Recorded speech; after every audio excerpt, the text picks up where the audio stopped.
Evangelho de Mateus, capítulo 19, versículos 3 ao 12. O Senhor esteja convosco. Ele está no meio de nós. Proclamação do Evangelho de Jesus Cristo, segundo Mateus. Glória a vós, Senhor. Naquele tempo, alguns fariseus aproximaram-se de Jesus e perguntaram, para o tentar: é permitido ao homem despedir sua esposa por qualquer motivo? Jesus respondeu: nunca lestes que o Criador, desde o início, os fez homem e mulher? E disse: por isso, o homem deixará pai e mãe, e se unirá à sua mulher, e os dois serão uma só carne. De modo que eles já não são dois, mas uma só carne. Portanto, o que Deus uniu, o homem não separe. Os fariseus perguntaram: então, como é que Moisés mandou dar certidão de divórcio e despedir a mulher? Jesus respondeu: Moisés permitiu despedir a mulher, por causa da dureza do vosso coração. Mas não foi assim desde o início. Por isso, eu vos digo: quem despedir a sua mulher, a não ser em caso de união ilegítima, e se casar com outra, comete adultério. Os discípulos disseram a Jesus: se a situação do homem com a mulher é assim, não vale a pena casar-se. Jesus respondeu: nem todos são capazes de entender isso, a não ser aqueles a quem é concedido.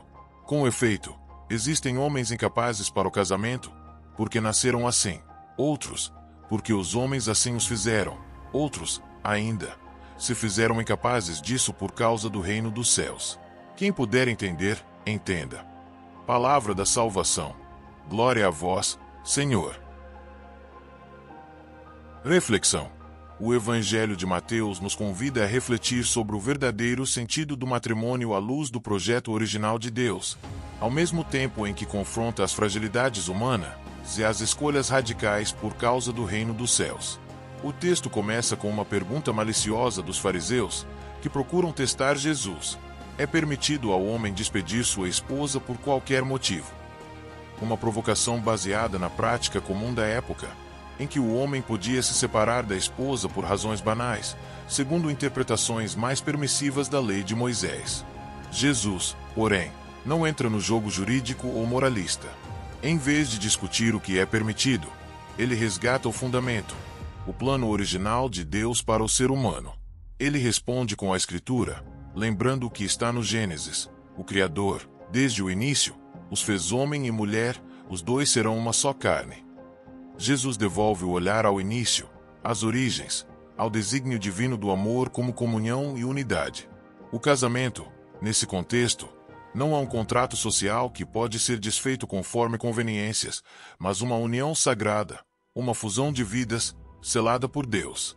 Por isso, ele afirma com autoridade: o que Deus uniu, o homem não separe. Os fariseus, ainda presos à lógica legalista, retrucam lembrando que Moisés permitiu o divórcio. E Jesus, com sabedoria, esclarece: Moisés permitiu por causa da dureza do vosso coração. Isso é profundamente revelador. O divórcio, segundo Jesus, não fazia parte do plano original. Ele foi uma concessão temporária diante da incapacidade humana de viver plenamente o amor. Em outras palavras, o problema não está na lei, mas no coração endurecido, que não consegue perdoar, compreender, recomeçar. A resposta de Jesus é exigente. Ele não suaviza a verdade, mesmo diante da dificuldade de vivê-la. E, por isso, os discípulos reagem com surpresa e até com certo desânimo. Se a situação do homem com a mulher é assim, não vale a pena casar-se. Aqui vemos que, para os próprios discípulos, o padrão de Jesus parece alto demais. Mas Jesus não recua. Ele reconhece que nem todos estão preparados para acolher essa vocação, e então fala sobre aqueles que, por diversas razões, não se casam, seja por condição natural, imposição externa ou, especialmente, por opção livre por causa do reino dos céus. Essa última categoria, os que escolhem não se casar por amor ao reino, revelam outro aspecto do ensinamento de Jesus: o valor do celibato e da consagração. Essa é uma vocação particular, que não desvaloriza o matrimônio, mas aponta para uma realidade ainda maior: a total entrega a Deus. É uma vida vivida não por negação do amor humano, mas por adesão a um amor mais amplo e absoluto. Quem puder entender, entenda. diz Jesus. Não é um chamado para todos, mas é uma possibilidade real de entrega radical.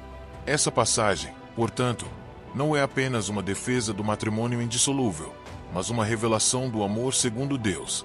Um amor que é doação total, fidelidade até o fim, unidade profunda entre duas pessoas que se tornam uma só carne.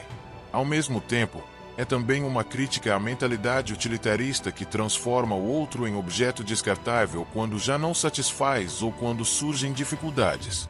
Jesus nos convida a olhar para o amor com seriedade, com reverência e com compromisso. E mais do que isso, ele nos chama a reconhecer que a capacidade de viver essa fidelidade não nasce apenas de esforço humano, mas da graça. Nem todos são capazes de entender isso, a não ser aqueles a quem é concedido. Aqui, Jesus nos lembra que tanto o casamento quanto a vida celibatária são vocações que precisam ser discernidas e sustentadas por Deus. Não se trata apenas de vontade, mas de domingo. Vivemos hoje em uma sociedade que, muitas vezes, relativiza o valor do compromisso, da fidelidade e da entrega duradoura. As relações se tornam frágeis, descartáveis, e o sofrimento dos casamentos desfeitos é visível em todos os níveis. O Evangelho, então, aparece não como uma condenação, mas como um chamado à conversão do coração. Um convite a voltar às fontes, a redescobrir o amor como vocação, como aliança, como caminho de santidade.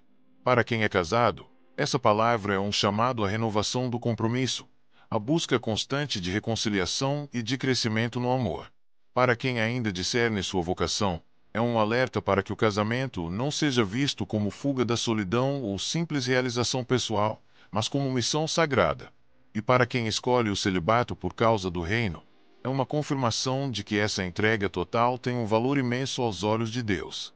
Ao final do trecho, Jesus deixa a Galileia e segue para a Judeia, onde enfrentará mais desafios, e finalmente, a cruz. Isso mostra que seus ensinamentos não são teóricos. Ele mesmo viverá até o fim o amor fiel, até o sacrifício total. Seja no casamento, seja na vida consagrada, todos somos chamados a esse amor que não calcula, não abandona, não desiste. Um amor que, como o de Cristo, vai até o fim. Amém.